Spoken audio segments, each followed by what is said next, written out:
Hey guys, George Mesa, Third Eye Edify podcast.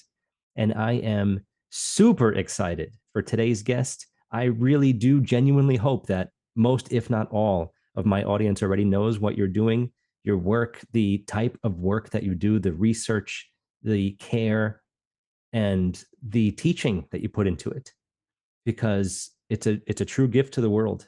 And it seems like we're on similar paths in a strange way, but from very different angles. And hmm every time I watch one of your videos, I'm thinking to myself, I've thought about that. I never dug into it because I've always wanted to. I've done a few things on Francis Bacon, done a few things on, all of the frequencies. I'm always looking into the music aspect of things, of course. But you're finding a very good mise right through the center of all the information, as you may put it. And I'm just thrilled to have you on to talk about some of the things that you've been doing recently. And of course, feel free to promote whatever you've got going on. You have books, you have the YouTube page and other things. So please let everyone know who you are, what you do, where to find you. And thank you so much for being here. Well, thanks for having me. My name is Stephanie McPeak Petersen, and I have been writing books really since COVID. I don't know if I'm allowed to say that word, Go for but it. that's when it started. I wrote one book 20 years ago for my kids and didn't really get back to it until, time slowed down a little bit there for a few years. And I started writing. And so these are the books that I have written since then. The first one was called Having It All.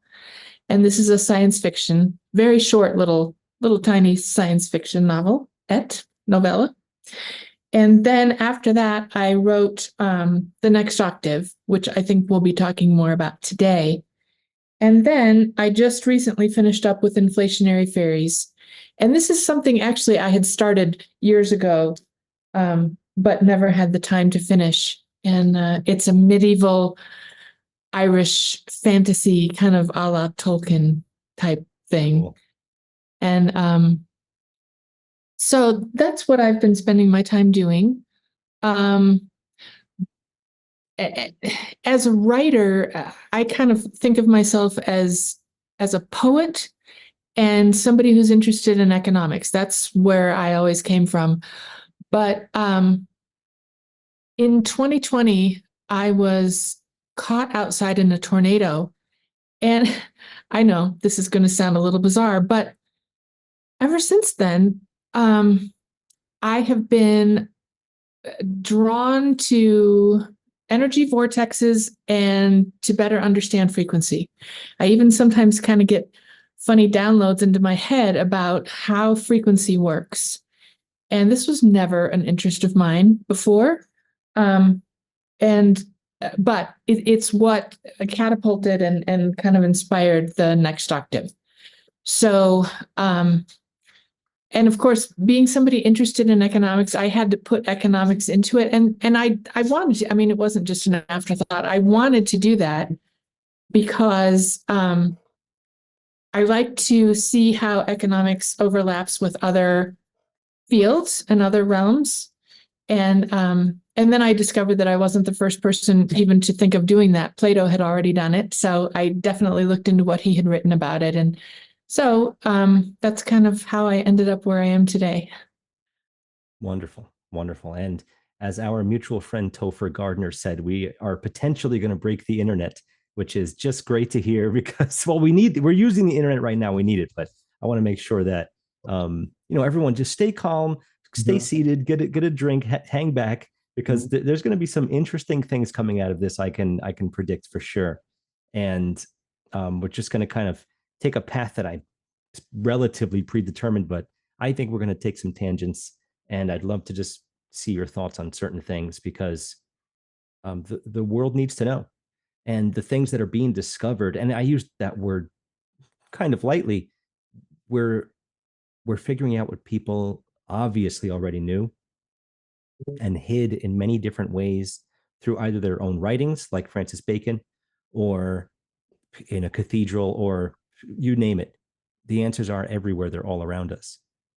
And I think one thing that maybe I didn't discuss as thoroughly as I would have liked in my own book, World War U, is that the part of that World War U is that instead of giving you a chance to take in all of the things that surround you on a daily basis, you're bombarded with billboards, you know, pop culture, unimportant things, public schooling, so many ways to cloud your mind from developing into the person you were always meant to. And all of this can actually be found in this exact topic, this idea of frequency and how frequently you deal with what your outer stimulus is all day versus what is real, and what actually takes place in our bodies, in our minds, in our realm that we exist in, outside of the physical, outside of all this stuff that we're presented with, and all this robots and AI and all this other stuff that are everyone thinks is great. Unfortunately, still some people are very convinced that it's still good, but they're always missing the soul. And maybe that can get us talking about the note G in a certain way, but we'll get there. We'll get there, because the nerd radar is going to go off for sure. So if we ever feel the need, and you feel the need to, sometimes I stop myself and say, look, if you don't know exactly what I'm saying, because we're using maybe musical or mathematical terms that you're not relatively familiar with, there's always a way to dig deeper. And we can be the first line of defense. Leave a comment, talk to us. We want to engage with our listeners, and I'm finding that you want that from your work too, and I love that. I think it's a very good way to take the approach here, because so many people, they need that click. You never know where it's going to come from, and this is it. This is why we do what we're doing, and we're trying to leave our mark here and make sure that while we do our best to learn what was already understood, that maybe that will be the click for somebody to say, hey, there's a lot more to everything than I ever knew. And I kind of already knew most of this stuff. I just didn't realize it. It's amazing how they invert everything, Mm-hmm. Another musical term in a certain way there too. So I was going to ask you to mention your motivation, but it seems like it's sort of just manifested itself within you, musically speaking, because you said at first you weren't quite interested in things like frequency, but it's always there. Well, I had played instruments as a child, and I wasn't a great musician, but I was 10, so Right. who is? But I just remember music, especially back then, as not a pleasant experience. I played the piano primarily, and I realized much later, 5, 10 years later, that I didn't enjoy the piano, and now I understand why, because it the frequencies of our piano and most pianos that I come across were always clashing in my head, and the tunings bugged me, and I didn't enjoy playing it. And I also played the violin, and that's a little bit better, because there you have complete control over the frequency that you're playing. And if you're out of tune, it really is your fault. It's not that your violin was, well, there is both. I mean, Right. there are pegs there, but but that ended up completely messing up my neck, because I have kind of a long neck. And so I did this for, several years, and that was not great. And I also played the flute, which maybe like reoriented my head a little Right. In bit, the other direction. Yeah. Yeah. but I was never comfortable doing any of them, and not terribly, terribly good at anything except the piano. I did pretty well at the piano. But after I graduated from high school, and I went through contests, and I did the solo thing at state, and I got a perfect score, and I've never played since. That was it. Right. I've been teaching for a long time, maybe 27, possibly a tiny bit more than that years. And I hear that all the time. Like Yeah. that's where the cutoff is, because you work so hard for seemingly nothing. And Yeah. the grade, you get a number, you get a grade. It's Yep. it's nothing. It means nothing. Yeah. And that work, it almost brings down the household for 3 months or maybe even longer. Nothing but Oh, this yeah. one song. And It I was guess so stressful. yeah, exactly. And of course, I don't know if you ever had to do this on bass, but for the piano, if you do a solo thing on the piano, they like you to do scales. Right. So 4 octave scales in any key. Uh-huh. And I spent, probably a year or two doing 4 octave scales in every key, which of course I hated, but it did turn out, I did turn out to end up using that information later in life Right. in this Incredible. book. But that's it. I mean, that's the only way that my, childhood music career ever overlapped into my real adult life. Very interesting. Very interesting indeed.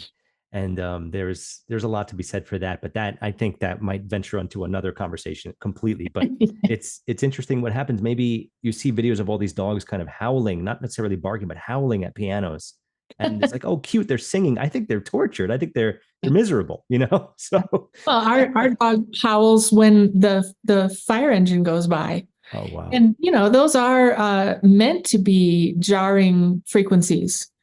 Right. And I don't know how they tune them. I know a lot of them are tritones, but I don't know how they tune those tritones. Mm, But anyway, that's how our dog responds to those when he hears them is he howls.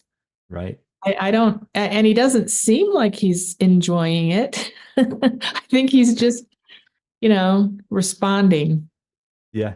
Yeah, I think so too. I do.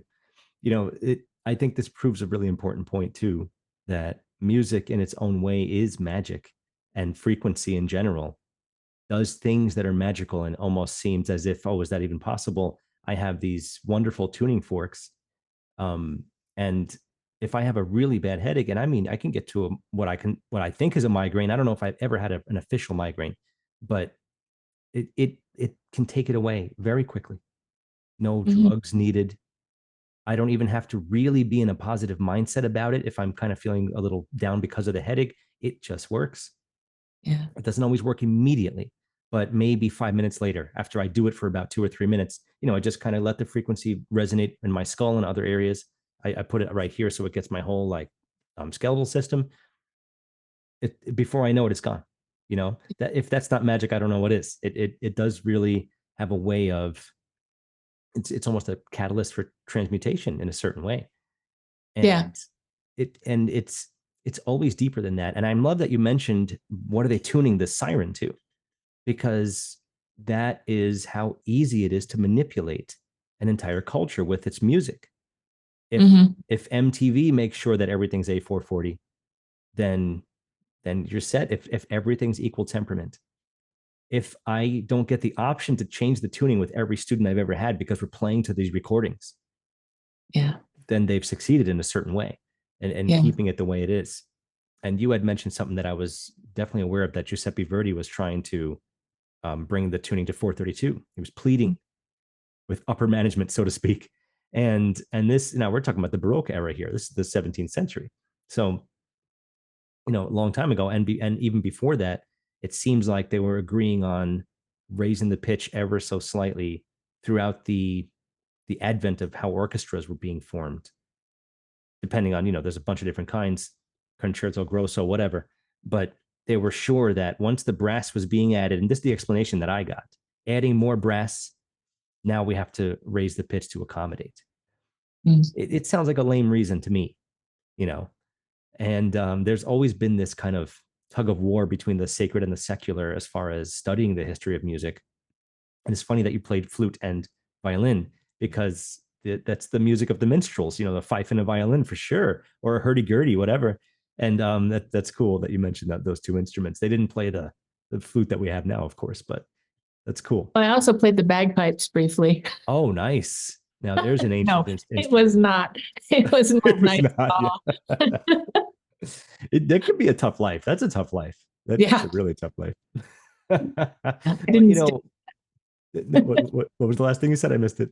I didn't stick with the Oh, you bagpipes. didn't stop. Oh, I'm okay. Scottish primarily, and so I did want to try it, but oh my goodness. Mhm. It's a lot. I did a little stint with Eileen Ivers, who was the Riverdance violinist, and she had a bunch of uilleann pipes with this one guy. He was amazing with them, and I saw a few different variations of bagpipes, and they were amazing. But the work that goes into it is as much as an accordion, let's say. It's a big Yeah, sacrifice. It's a very big sacrifice. I was So, always hyperventilating. oh, Plus, great.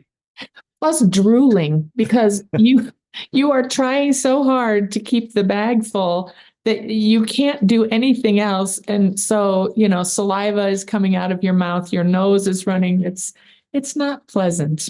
But if you're talented at the bagpipes, I have full respect for you because it is not easy. It's a lot of control. And like with most things, maybe not guitar as much, but you really have to have full control of every aspect of your entire body. You really need to be breathing Yeah. in a certain time. You keep your heart rate a certain place. Yeah. I get certain students to that point if I can. Like, look, this is a very fast tempoed thing. You're not keeping time. You need to change your breathing. You need to change your heartbeat if you can. You have to align with this thing. You're fighting Yeah. it, clashing like a tritone would, harmonically speaking. So maybe we can sort of branch off into this from there, because you had mentioned that maybe the siren is tuned to a tritone, right? And that would automatically create something of a jarring sound. The tritone is, to the untrained ear, it's relatively unpleasant, but it is actually dissonance that creates necessary motion within a key. And it creates the need for resolution. Whether you resolve it or not and how you resolve it is really, that's where we can probably get into a pretty good conversation about that. But before we even bother, what, and this is a loaded question, so no pressure. What does the overtone what does the overtone series mean to you now, especially having studied it so much? And for me personally, I think it's an immutable law of nature.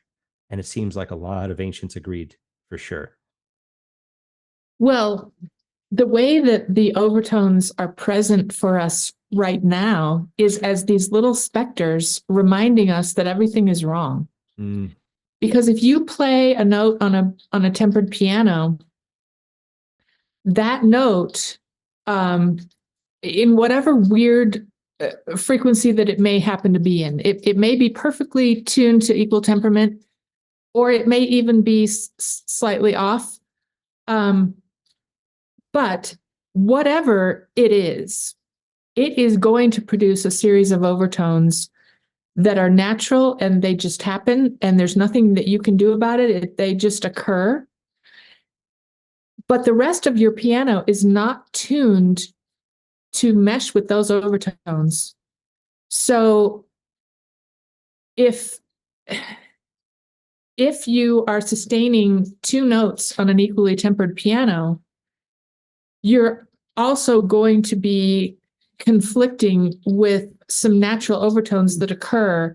And I really think that is where the jarringness comes from. I don't I don't think it's always just that, oh, I don't really like the way that these notes on the piano sound. I think it's more that it's the result is then conflicting with some of these overtone sounds that occur naturally. And that's where the brain gets a little bit confused and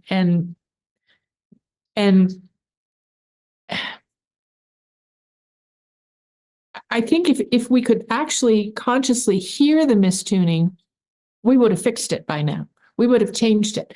But you can't. It's subtle. Equal temperament is close enough. It does well enough. And I can enjoy music that is equally tempered. sure. But when you're actually the one playing it on a piano and you're subjecting your own skull to the reverberations coming out of that instrument, that's different. And I think that's why I had to stop playing because it was just unpleasant. And it wasn't that the music was unpleasant. I enjoy classical music quite a bit. But there is the brain's frequency following response is constantly trying to latch on to the frequencies that it's hearing and or perceiving. Brains don't hear. Right. But um and if you're constantly providing these conflicting intervals, it tires the brain out, it frustrates the brain. And, after a while of doing it in person with a loud reverberating piano in a small living room, you're just like, ugh, I don't want to do this anymore. Right. If you're open to your natural feelings and, if you're really honest with it, I Hmm. think they're trained to fight that. And Yeah. now with the, having gone to college for Western music education, it's just like when people are saying what these doctors are jabbing kids, and you're telling me that these guys are like intentionally murdering people. I'm like, no, but they've been trained, and they're now blinded. They're blinded with science, right? They unfortunately, and no one is saying that they're the evil doers. They're not.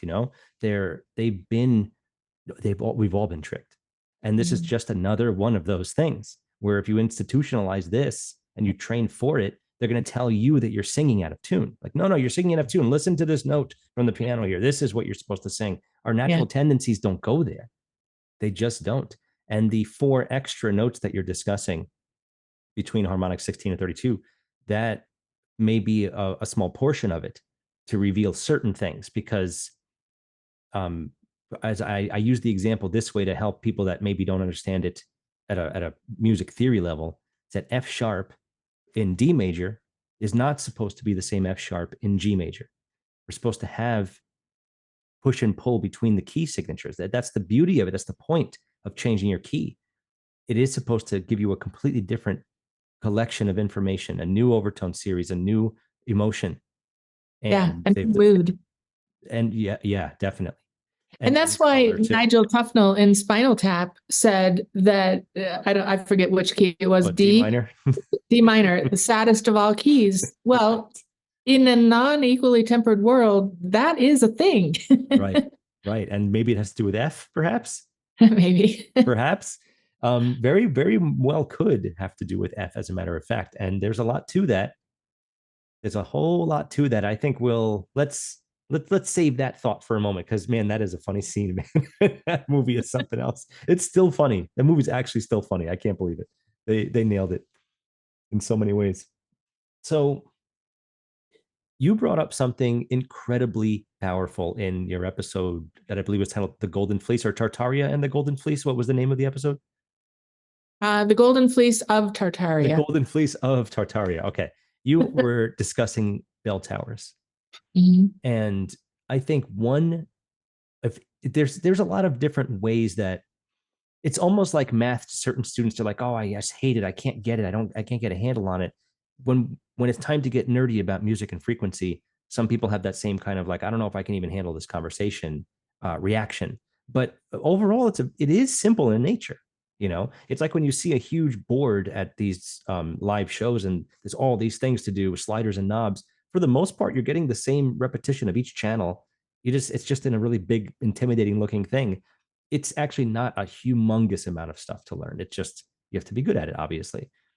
So my point is, hearing a bell ring, especially a bigger one in person, might be the best way to show someone, look, there's this sound of almost, you can hear the dissonance in the bell within its own, within its own actual sound, because things are bouncing around in there.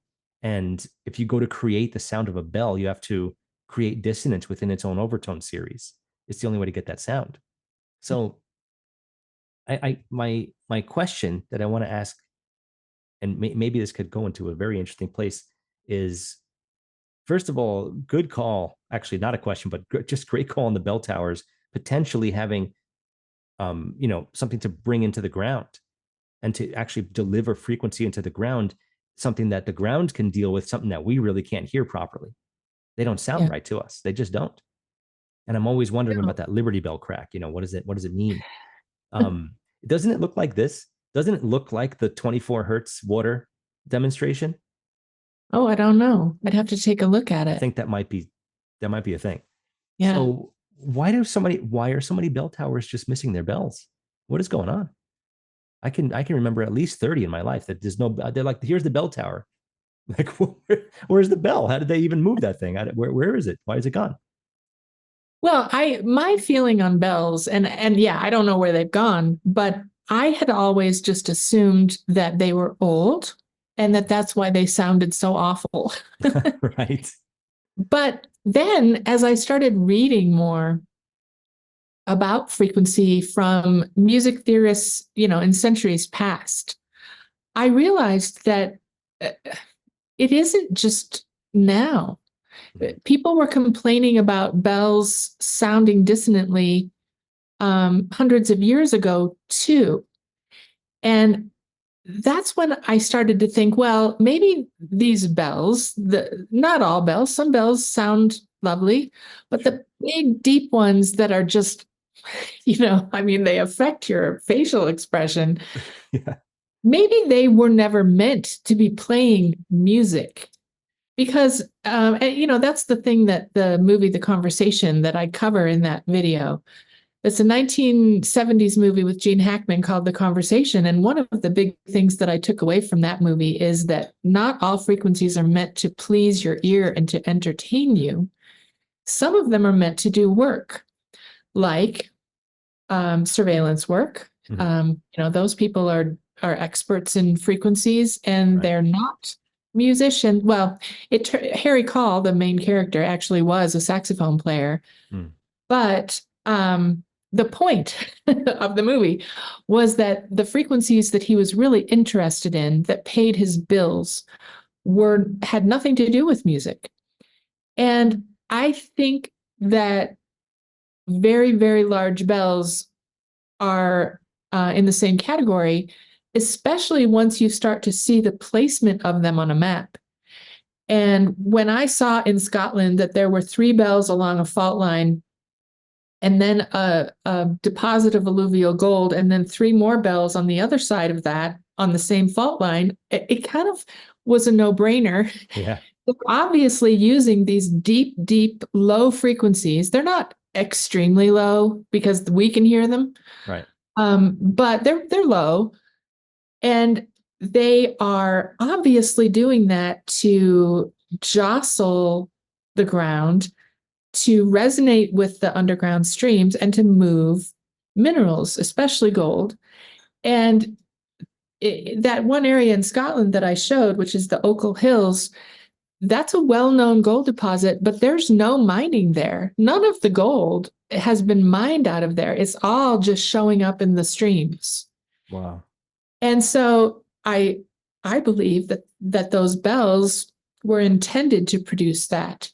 And that really anywhere that you have like a nice convenient fault line like that and a set of streams, you could build, a few cathedrals around the meays of wherever these streams happen to be located, where the blind springs are coming together, and boom, you've got a much more efficient way of mining gold than drilling into the ground. Sure. That's incredible. And it potentially endless source. I mean, I'm sure it can just Mhm. keep going. I mean, bells, they don't tend to really go out of tune, or they're just endless, kind of Well, like and they don't magnets. have to be in any particular tune in Mhm. order to vibrate the ground. In I see. fact, it might. I'm just really sort of looking at frequency and its ability to levitate, and I don't yet understand the intervals that they're using between frequencies, or even if they are using intervals. Right. But it seems to me that you would actually produce more work, and the Latin term for work is opera. Right. I think that you could produce more work with an unjust interval if you're trying to loosen things than you could Yes, with a just interval. I agree. That's just my theory, though. I could be wrong about No, that. well, it's I would start there as well, because Yeah. dissonance has so much energy in it, and Hmm. it needs to do something. So Yeah. it requires work, actually. So that's pretty amazing. Kind of like a sheepdog of sorts, where they have to work. Hmm. This is That's a great way to put it.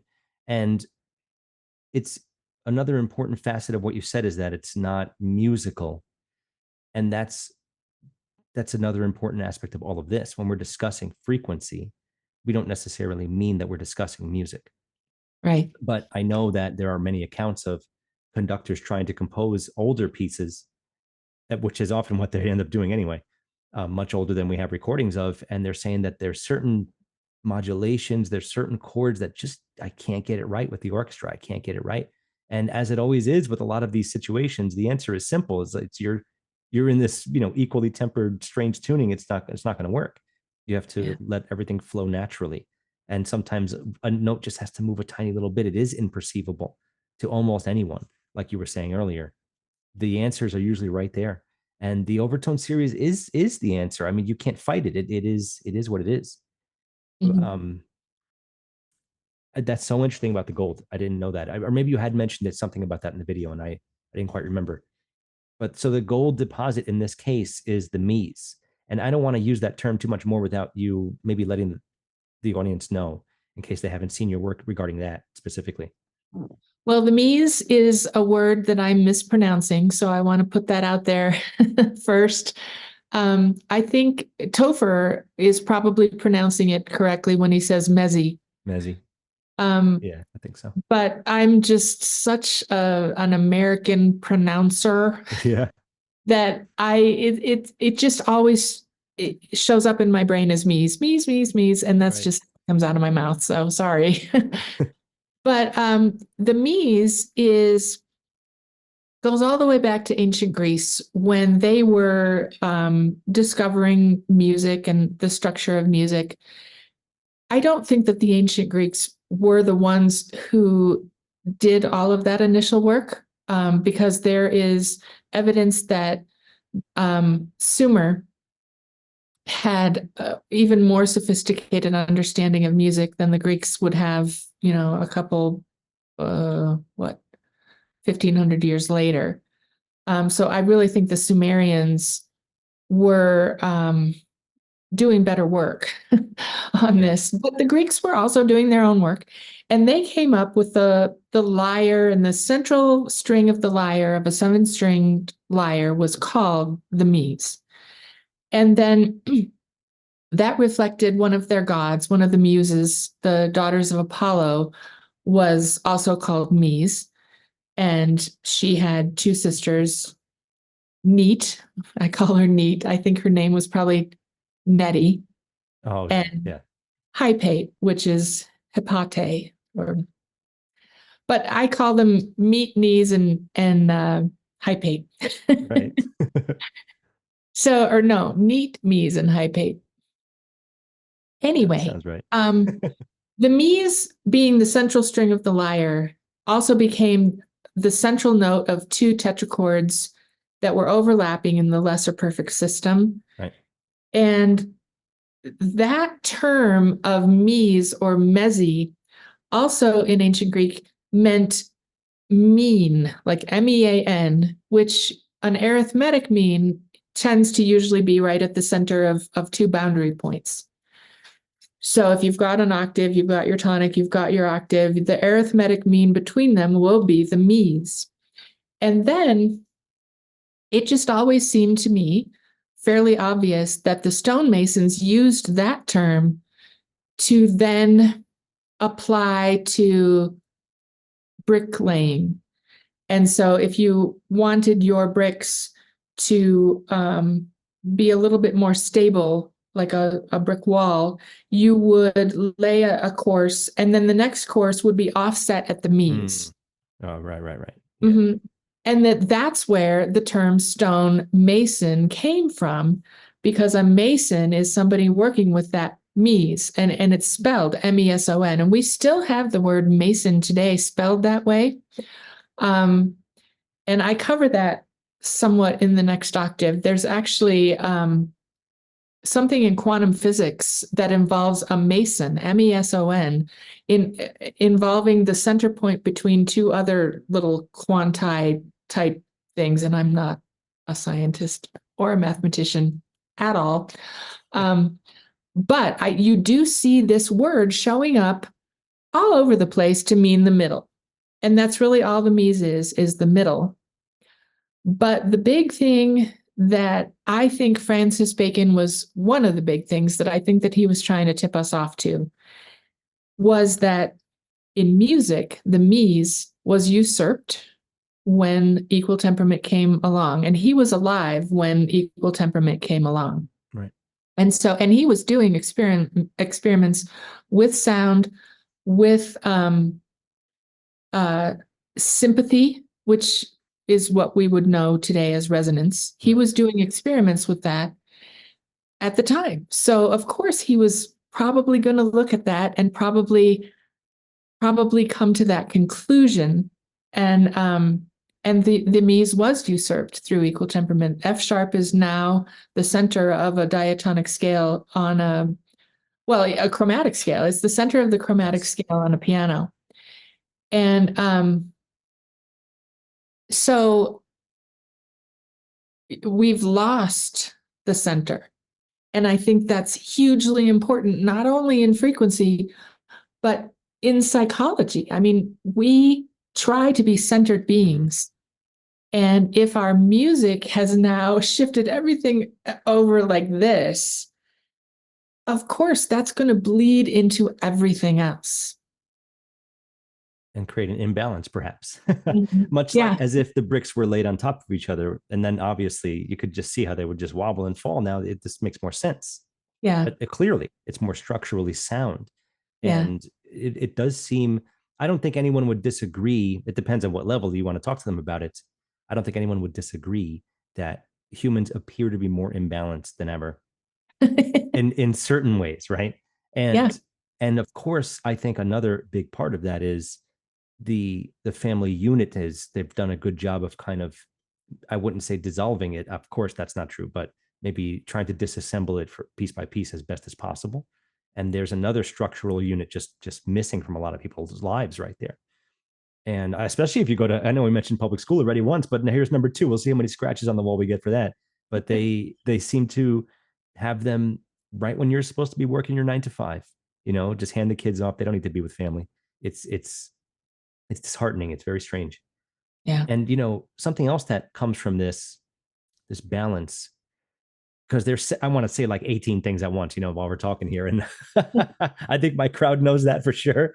And again, everyone just stay calm, remain calm. There's all kinds of stuff. You leave comments, talk to us in the comments, please. And there's two things I want to mention primarily from what you just said, right? C to F sharp, as you have pointed out, and as I have also have tons of little notes all over the place and written and had several episodes, is that if you look at a circle, if you look at a circle of music, 12, let's just say with the 12, just for now, is that when you have it that way, C is at the top, F sharp is right at the bottom, and it creates a nice little center pole. It has a centering quality to it. It has a balance. And like you said, it doesn't exist in our diatonic scale. Diatonic scale is your good old do re mi fa sol la ti do, where do is the beginning, do is the end. Just for anyone that's not 100% sure about that particular word, um, this seems to be missing. Finding the center, finding your center, is often what more spiritually aligned people tell you that you should do. Suggest that I did it. It's changed my life. It's your turn. And this is one way to another way to kind of combat that. So just combat nature. If you invert and combat nature, you're Yeah. never going to feel at rest. And that's what the tonic is in music. It is the point of rest. As soon as you leave the tonic, anything else you do, no matter what the frequency, all it wants to do is come back home again. Mhm. And the idea of a sympathetic vibration, that might be, we might save that for the second half of this, because that might go very, very, very far, actually. But and also looking for the center of things, that may be a little later in the talk here. But you were discussed, and also books like this, the Cosmic Octave, and other ones, the Pythagorean comma, and how it extends the circle past 360 a little bit, right? Mhm. Because the wheel of our year that we use, that we're prescribed, is not 360 either. It's a little more than that. They align. Equal temperament shuts the door on that, puts it right back at 360 again. Right. So just another way to lose balance with our own calendar, our own world that we live in, and see very clearly in the sky. It resets after a certain amount of time every year, Yeah. the sky clock. And have you familiar with Crow 777? No. Oh, I think you guys should align. I will make the stars align on that one. Don't worry. It's you love his program, I think, and overall, you have insights into things that he's looking for in a completely different direction too. So we're gonna we'll talk again. We'll talk later. So Okay. really good stuff here. Really important stuff as far as the importance of it and how it's not just important, it's fundamental to our existence. Why else would there be these pyramids that have these chambers that are mimicking volcanoes that are not crypts, and and the bells that you mentioned right on fault lines, clearly placed in very specific places? It's undeniable. You know, Yeah. there's I don't remember where it is. Maybe it's in India or Pakistan, where there's a temple that has these different pitches. All the poles, all the pillars have different pitches, and they kind of make a little dissonant symphony, but it's actually has a purpose, I'm sure. And you know, you mentioning levitation too. I keep coming across this idea that the ancients were holding these two cones and they were using them to help levitate humongous heavy bricks like the pyramids. And why wouldn't that be frequency too, right? I wouldn't Yeah. be surprised in the slightest bit. Oh Yeah, man. that's something I'd like to look into more. I just haven't yet, but I will. And I'm sure you will too. Oh, yeah, it's definitely, I mean, that would be a life changer for anyone. Imagine Yeah. no more heavy lifting at the very least. So I think that another important thing that I would love for you to kind of get the crowd a little more up to speed on is, and it's something that I've always asked myself, but it's just the way it is, you know, because we prescribe letters to these frequencies as if that's, you know, like a set in stone guaranteed thing. I mean, it's a letter. What is it? You know, it could be anything. But why are we so used to C as our reference? It's not just because the key of C major only as is the only one with no sharps and flats, is the easiest to look at in the Western system. But there's a reason that you are studying from C to shining C. Can you maybe just give a, it doesn't have to be anything crazy, but just to let everyone know why C is our reference point when we're discussing the frequencies and not A, for example. Right. And although A really should be because it's such an important note, Yeah. but C is the note that starts the harmonic series.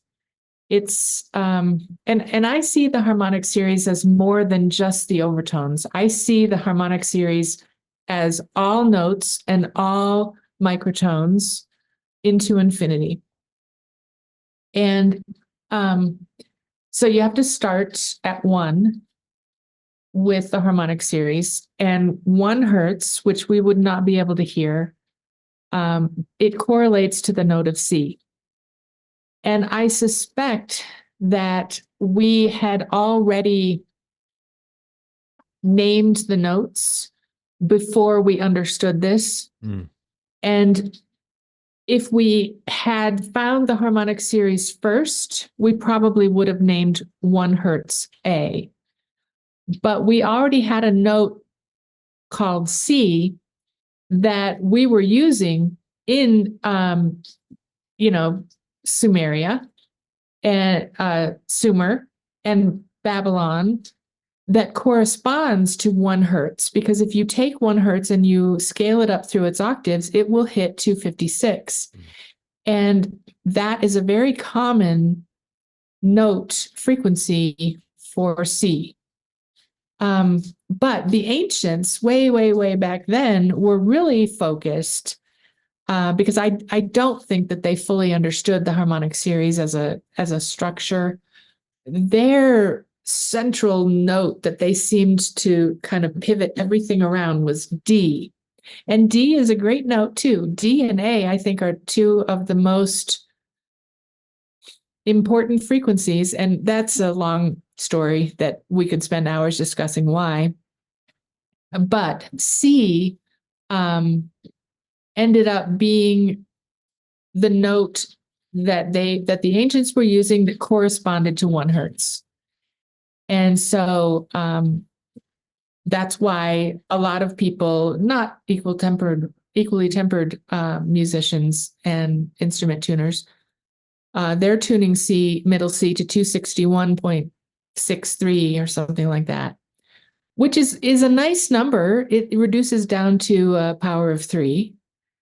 But the harmonic series tunes middle C to 256. And that is just something that we were already doing before we started to understand how the harmonic series was structured. So C ended up being 1. Incredible. Yeah, that's great explanation, by the way. I mean, Okay, good. it can't be more clear. I mean, the bottom line is that if you go down to, if we're looking at frequency, we're looking at hertz. If you go down to 1, that sound is C in our ears, in our minds. I mean, I know 440 very well because I've trained in it for so long. I can sing you that note right now. I'm not gonna, but I could sing it right now in whatever octave is present in the moment.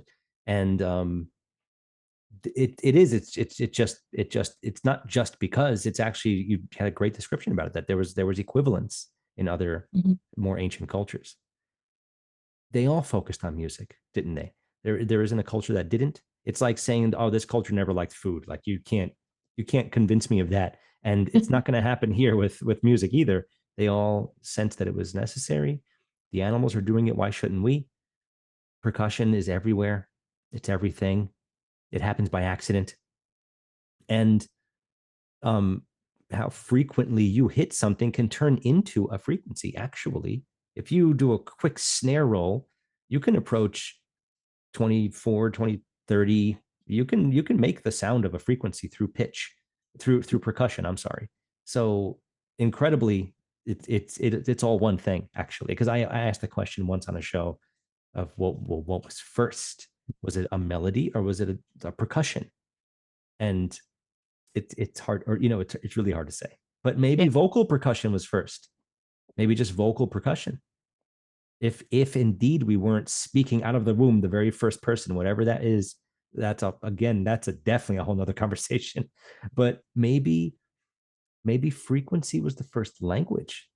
Technically, it could have been, because sympathetic vibration, which you were mentioning earlier, if anyone knows how a sitar works, it has a bunch of strings you don't pluck.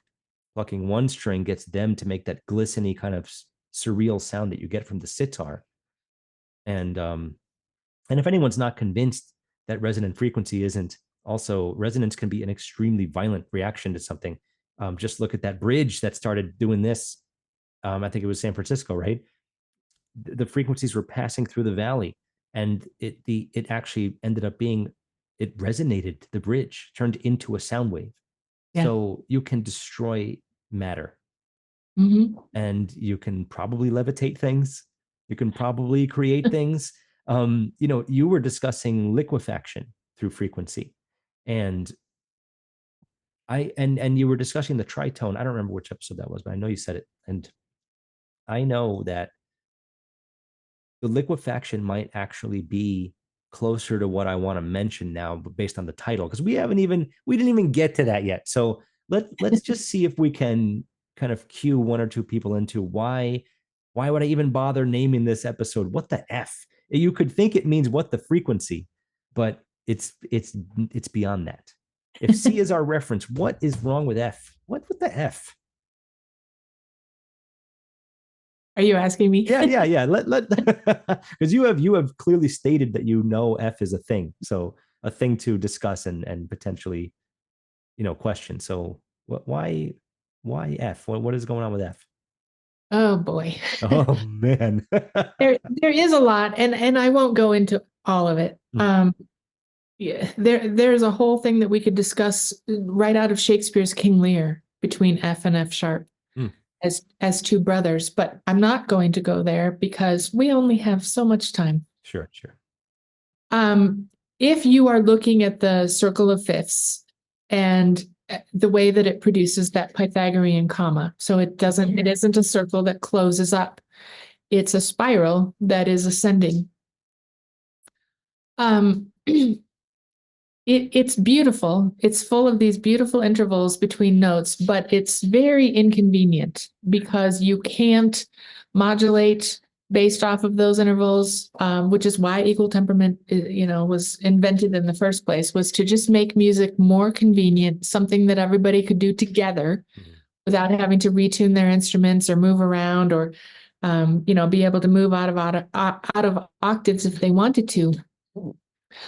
But So you've got the circle of fifths with this Pythagorean comma, which is like this little gap up at the top where it does not meet up. And what you find as you're generating the notes on the circle of fifths, and you do that by stacking fifths. So you start with C. Well, you can start with any note, but if you start with C in the key of C, which on a piano, your diatonic scale has no accidentals, it's a nice key to work in for that reason. If you start with C and you stack fifths on top of each other, you will come around to the other side and to the top. And the very last note that you generate will be the note F. And that's odd because and maybe we can put up like a graphic to show this. We'll, insert that later. But as you're generating fifths around the circle off of C, you are generating all of the white keys on a piano. You generate all of them but one, which is the F, and it's going to just hang out and wait. And so you generate the white keys, then you generate all of the black keys over here, and then the very last one to generate is F. So by now, F is sitting in a position that is actually out of tune. And so the ancients realized, Plato figured this out. He didn't come right out and state this, but if you kind of dig down into into Timaeus and the creation of the world soul, which is really the creation of a musical scale, you'll see that after the scale was created, there was an interval that they needed to start filling up with means. That's how Plato put it. Mm-hmm. And the very first mean that shows up is a mean that corrects F away from its out of tune frequency value as a fifth and pulls it back down to make it then produce a C that is in the proper octave, the doubled octave, as opposed to this Pythagorean comma extra bit. And I know that probably is completely like nonsensical to most people. Hopefully, if we have some graphics, we can show that and it'll make more sense. But that's really what's wrong with F, is showing up as it does at the very end. It requires this tempering of a mean tone and I believe it is the harmonic mean between, so in Plato's Timaeus, the way that the world soul is created by the demiurge is as a kind of a lambda, which is like a triangle without a bottom. Right. So on one side of the lambda are your power of two frequencies and notes, and on one side are your power of threes. And then between the notes that populate the lambda is where Plato wants you to put these means. And the very first one is between 1, which is at the top of the lambda, 1, and 2, which is the octave on the power of 2 side of the lambda. And as a non-math person, I'm just apologizing to everyone for this, because I wouldn't understand. If somebody else were trying to explain this to me, I would just be glazed over. But it's going great. We can show this. We can show this with graphics. And so you've got 1 at the top of your lambda, and then you've got 2, which is your first octave over here on the lambda. And a harmonic mean that you drop in on that side of the lambda is going to hit at 1.33 to infinity. And that is the frequency value of F in the octave between 1 hertz and 2 hertz. That is your F. That's where F sits. Right. You're saying if you put a chromatic scale between 1 and 2, is that what you're saying? Mm-hmm. Right. Yeah. Now the harmonic series won't generate it that way. And that's interesting. And it's problematic, and it's part of the reason why F is a problem, F is a problem in the harmonic series, and F is a problem in the Pythagorean stacking of fifths. And it's really because of F that all of the equal temperament people throughout history succeeded. Even Plato knew that equal temperament would eventually be invented or calculated. That's so Um, interesting. because of this problem with F. And there are all sorts of different ways to handle the problem of F. But Plato came up with a good one a long time ago, which was to use the harmonic mean in between 1 and 2, which is one and 1/3. And that is a very, very good frequency value for F. We can't hear it, but you scale it up through its octaves, and it turns out to be a decent value for F. And it's one that the ancients discovered on their own. And of course they would, because now, you're just dealing back then with string lengths, Right. and the half of a string and the third of a string were fairly easy for them to figure out where those were. And so, but mathematically, it was much more difficult. I mean, the formula for calculating a harmonic mean is not easy. It's somewhat complicated. Not as bad as like physics formulas, but Right. it's up there. And as a non-math person myself, it was, challenging for me. Um, and then those same harmonic, well, I should I should go back. Plato wasn't just talking about adding a harmonic mean into the intervals on the power of 2 side. He was also suggesting an arithmetic mean.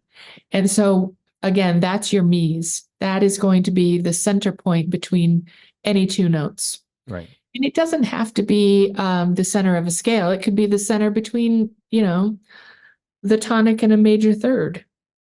So the mies can be applied anywhere. But those were the two means that Plato does describe in Timaeus, were the harmonic and the arithmetic. And then you fill the intervals on the power of 2 side of the lambda, and you do the same thing on the power of 3 side of the lambda. And you get some of the other notes that you need. Very cool. I'm sorry, that's so complicated. No, I think it's, really, and by the way, if you haven't already, please check out Stephanie's work, and you will see that she has actually described this in very good detail with an excellent flow to the whole story arc of whatever video she's making.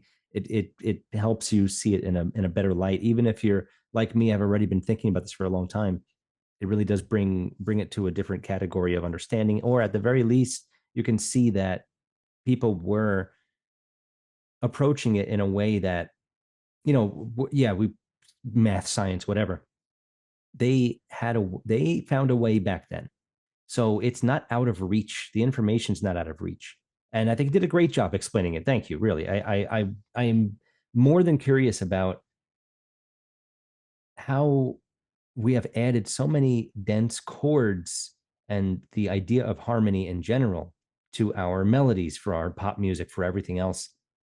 I've been trying to kind of figure out the mystery of is harmony distorting our concept of melody, because a harmony can change how a melody sounds big time.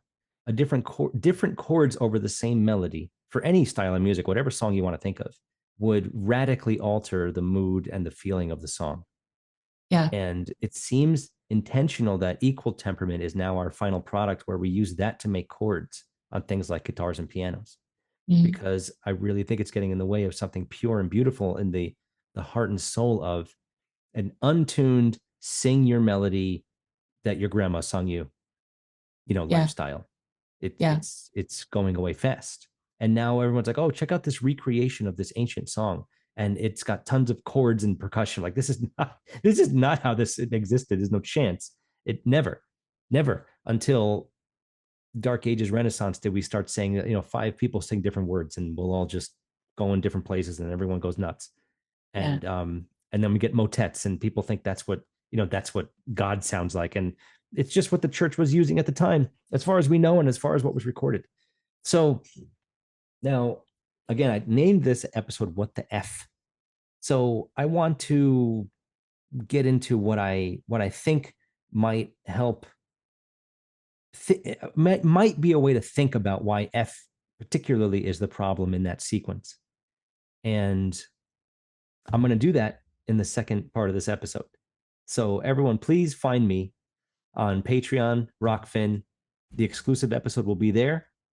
And Stephanie, if you don't mind, give everyone some information again where they can find you, Patreon, YouTube, all that stuff, before we jump into a Well, little more of the conversation here.